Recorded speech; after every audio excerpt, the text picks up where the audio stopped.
உங்கள் வீட்டில் Persian gate வச்சுருக்கீங்களா? அப்போ லிட்டர் சாண்ட் எப்படி யூஸ் பண்ணணும் அப்படிங்கிறது கண்டிப்பாக தெரிஞ்சுக்கோங்க. குழந்தைங்க இருக்கிற இடத்துலலாம் வந்து நான் சொல்கிற ப்ரொசீஜரில் பண்ணினீங்கன்னா தான் ரிங் வார்ம்ஸ்லாம் இல்லாமல் இருக்கும். இப்போ லிட்டர் சாண்ட் வந்து 5 கிலோ பேக் இருக்குது அப்படின்னா ஃபஸ்ட்டு வந்து ஏபிசின்னு 3 லிட்டர் பாக்ஸ் வச்சுக்கோங்க. ஃபஸ்ட்டு ஏ பாக்ஸை வந்து மண்டே அன்னைக்கு நீங்கள் யூஸ் பண்ணுறீங்க, அதில் வந்து 5 கிலோவையும் கொட்டாதீங்க, 1 kg மட்டும் கொட்டுங்க. மண்டே அன்னைக்கு கொட்டுற லிட்டர் பாக்ஸ் வந்து செவ்வாய் புதன் 2 நாள் கண்டிப்பாக வெயிலில் காயணுங்க. அப்போனா தான் வந்து அந்த திங்கக்கிழமை அன்னைக்கு கொட்டி வைக்கிற லிட்டர் சாண்ட் வந்து செவ்வாய் புதன் 2 நாள் வெயிலில் காய்ஞ்சதுன்னா வியாழக்கிழமை அன்னைக்கு தான் மறுபடியும் ரீயூஸ்க்கு உள்ளே எடுத்துகிட்டு வரணும். இப்போ செவ்வாய்க்கிழமை அன்னைக்கு என்ன பண்ணுறதுன்னா நியூவாக தான் நீங்கள் 1 kg வந்து பி பாக்ஸில் கொட்டணும். ஸோ அது வந்து என்னைக்குன்னா வெள்ளிக்கிழமை அன்னைக்கு தான் நீங்கள் ரீயூஸ்க்கு உள்ளே எடுத்துகிட்டு வரணும். புதன்கிழமை கொண்டுட்டுறது வந்து சாட்டர்டே அன்னைக்கு தான் ரீயூஸ்க்கு உள்ளே எடுத்துகிட்டு வரணும். சரிங்களா?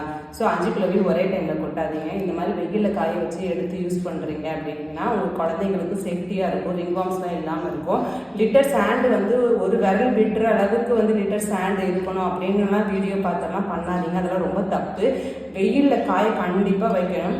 ஏன் சொல்கிறோம் ரீசனுங்கிறது வந்து நெக்ஸ்ட் வீடியோவில் கிளியராக பார்க்கலாம். சரிங்களா? தேங்க்யூ.